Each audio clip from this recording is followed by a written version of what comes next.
From Illinois Public Media, this is the 21st Show. I'm Brian Mackey. And we start this week with the ongoing presence of federal Border Patrol and immigration enforcement agents in Illinois. In the past week, Border Patrol agents have been accused of detaining city employees, firing tear gas at crowds during raids, and pointing a gun at a state representative in his car. Meanwhile, in response to a question, top White House official Stephen Miller says Illinois Governor J.B. Pritzker and other state and local officials could be subject to arrest. So if you engage in a criminal conspiracy to obstruct the enforcement of federal immigration laws or to unlawfully order your own police officers or your own officials to try to interfere with ICE officers or even to arrest ICE officers, you're engaged in criminal activity. Meanwhile, the Trump administration has asked the U.S. Supreme Court to allow the deployment of National Guard troops to Chicago, which a lower court judge has blocked. Here to talk about what's been happening is Heather Sharon, senior political reporter for the Chicago PBS station WTTW. Heather, welcome back to the 21st Show. Glad to be here, Brian. And listeners, we're live for the first part of our program today. If you have questions about what's been happening or thoughts you'd like to share, don't wait. Only about 15 minutes. 800-222-9455 is the number. 800-222-9455. All right, Heather, baseline. What are you seeing and hearing from these communities where enforcement actions have been concentrated in the past few weeks? Well, over the weekend and in the latter part of last week, we saw a significant expansion of what the Trump administration calls Operation Midway Blitz. Up until last week, the enforcement actions were concentrated on the south and the west sides of Chicago, which are home to a lot of Black and Latino Chicagoans. But on Friday, agents attempted to detain what we believe were several construction workers and other sort of workers, and that brought out a very significant response from residents of Lakeview, which, if people aren't familiar with Chicago, is blocks away from Wrigley Field and is one of the most affluent neighborhoods in the city, which is home to primarily white people. That pattern continued on Saturday when agents appeared to have attempted to detain a landscape worker in the Old Irving Park neighborhood on the northwest side of Chicago. The block where this happened, the houses go for easily $1 million. And again, the residents of that neighborhood turned out and protested the agents' actions. And in both cases, federal agents deployed tear gas as they left the area. Now, And when you say protested, are they throwing rocks? I mean, are they being violent? What do we understand about what that means? Okay. No. Now, certainly there have been some reports in other days that these protesters have thrown things at federal agents. It's not clear that that sort of imperiled federal agents in any significant way, but at least in Lakeview and in Old Irving Park, according to the videos shared on social media, this is people who are protesting by yelling and by telling these agents to leave their neighborhoods, and sometimes, not very nice language. But there was no indication that any of these people, both in Lakeview and Old Irving Park, were violent.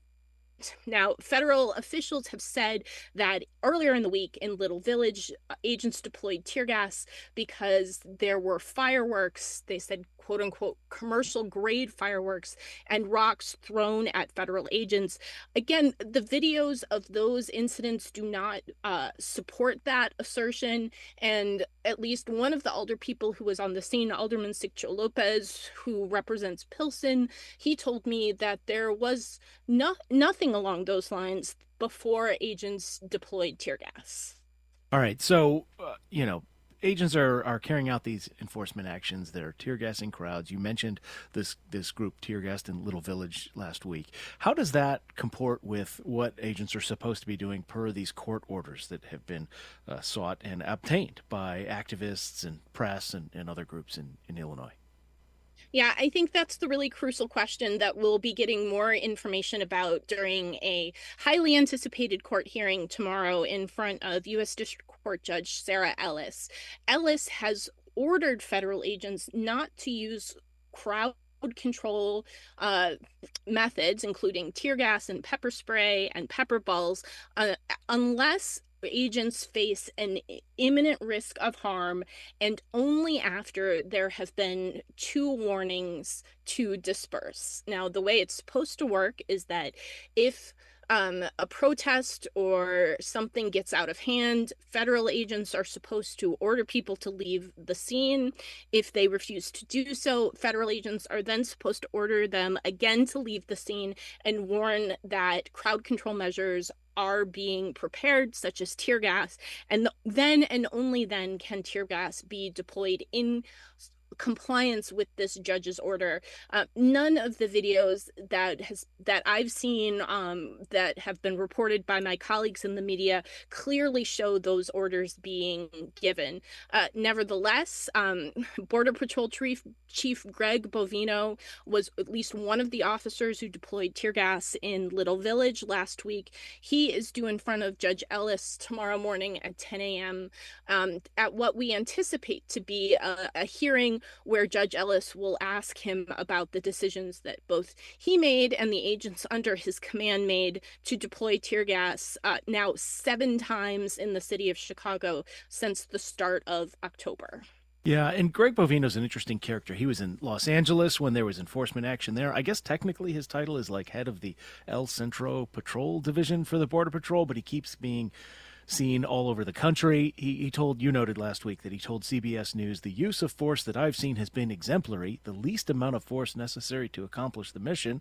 He also said, quote, if someone strays into a pepper ball, then that's on them.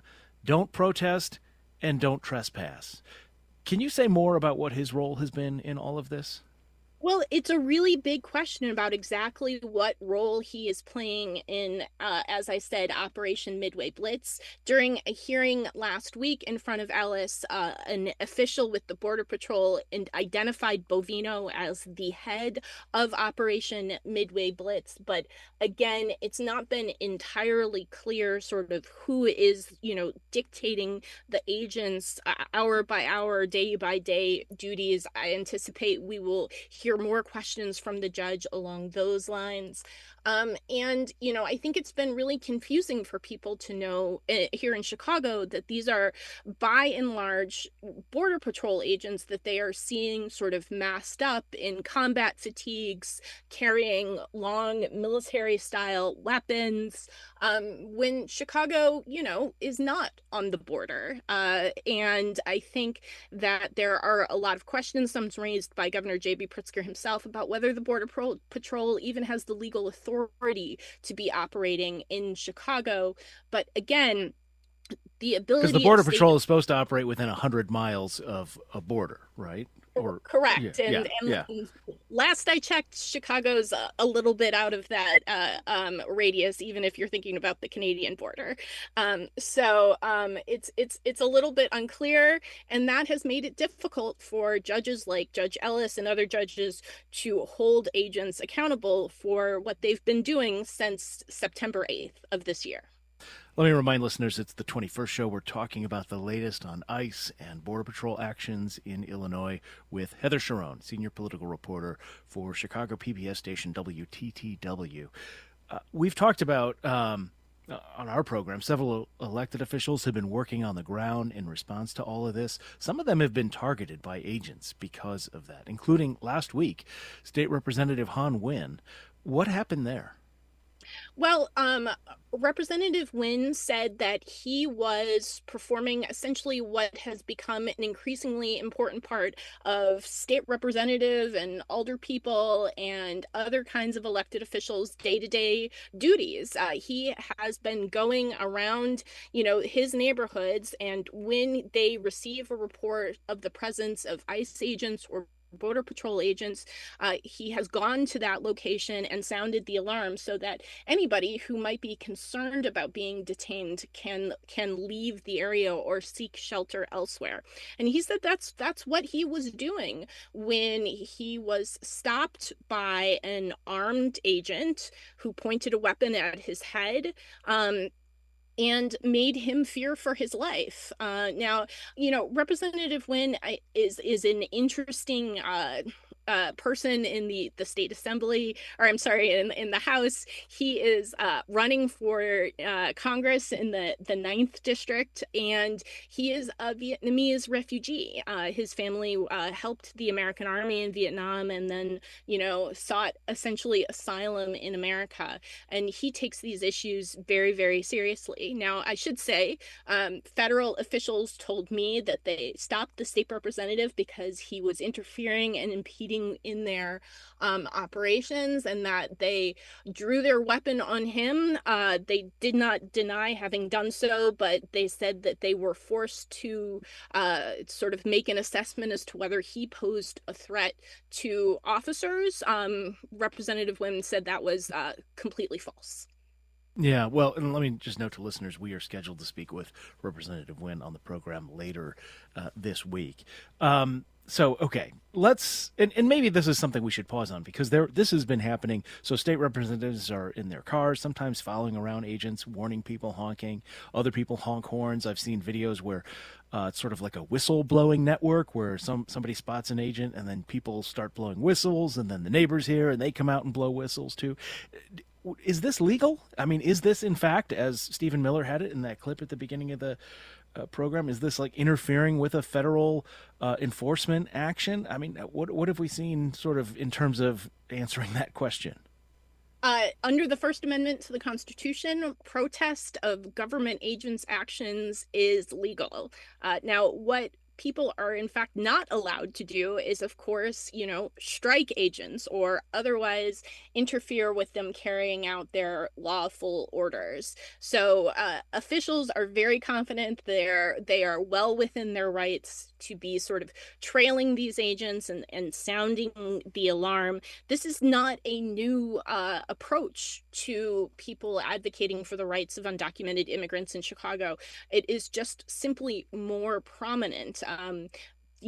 We have had groups in Chicago that have worked for decades to alert people of perhaps uncertain citizenship status, that folks were coming, and given them a chance to seek shelter or sanctuary. There was a very famous case of a woman who sought sanctuary in a Chicago church and was there for a long time, essentially to avoid being deported. So this is something that is certainly sort of grown in size and scope, but this is a tried and true method to keep Chicagoans who in many cases have been here, for decades, have no criminal record, are, otherwise law-abiding citizens, but perhaps do not have legal permission to have entered the country sometimes decades ago. Just a few minutes left in our time together. I mentioned at the beginning of this that the Trump administration is asking the U.S. Supreme Court to intervene and let it deploy National Guard troops from Illinois and Texas into Chicago. How is that affecting how the Chicago District Court, the local federal court, has been handling this? Well, we are all simply waiting to see what the Supreme Court is going to do. The issue before them has been fully briefed for a week, and at least until the Supreme Court acts, the order issued by U.S. District Court Judge April Perry that National Guard troops cannot be deployed in Illinois will stand. Now, what the Supreme Court is deciding whether to do is to overturn that stay. So if the Supreme Court acts saying that stay was somehow improperly granted, the president could then order National Guard troops to deploy into Chicago. At the same time, the state's lawsuit challenging that deployment will continue, as is the case continuing in Oregon, which has not yet reached the Supreme Court, but still remains at the Ninth Circuit there in the Court of Appeals. It's a little bit more complicated and legally different than what's happening here in Illinois, but Illinois has the honor of being the first National Guard deployment case to make it all the way up to the highest court in the land. Honor. Interesting choice of words. Yeah. All right. So less than a minute left, and I'm going to have to hold you to it. Beyond the courts, Governor Pritzker reacted to the ongoing raids last week by signing an executive order forming what's called the Illinois Accountability Commission. Briefly, what is the intention there? Well, the intention is to gather evidence of abuses by federal agents, perhaps pulling tear gas, perhaps doing other things that the state could then use at a future date to hold those agents and their supervisors accountable, presumably under another administration, perhaps a democratically led administration.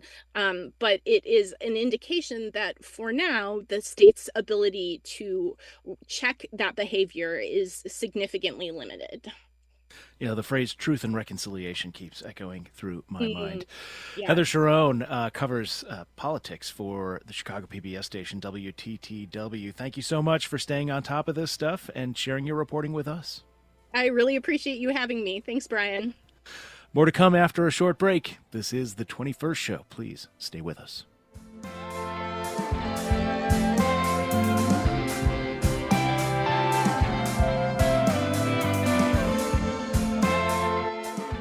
Support for the 21st show comes from the Des Moines Arts Center, presenting Manuel Alvarez Bravo, a pioneer of Mexican photography, featuring collaborators like Frida Kahlo, Diego Rivera, and more. On view through January 18th. More information at DesMoinesArtsCenter.org.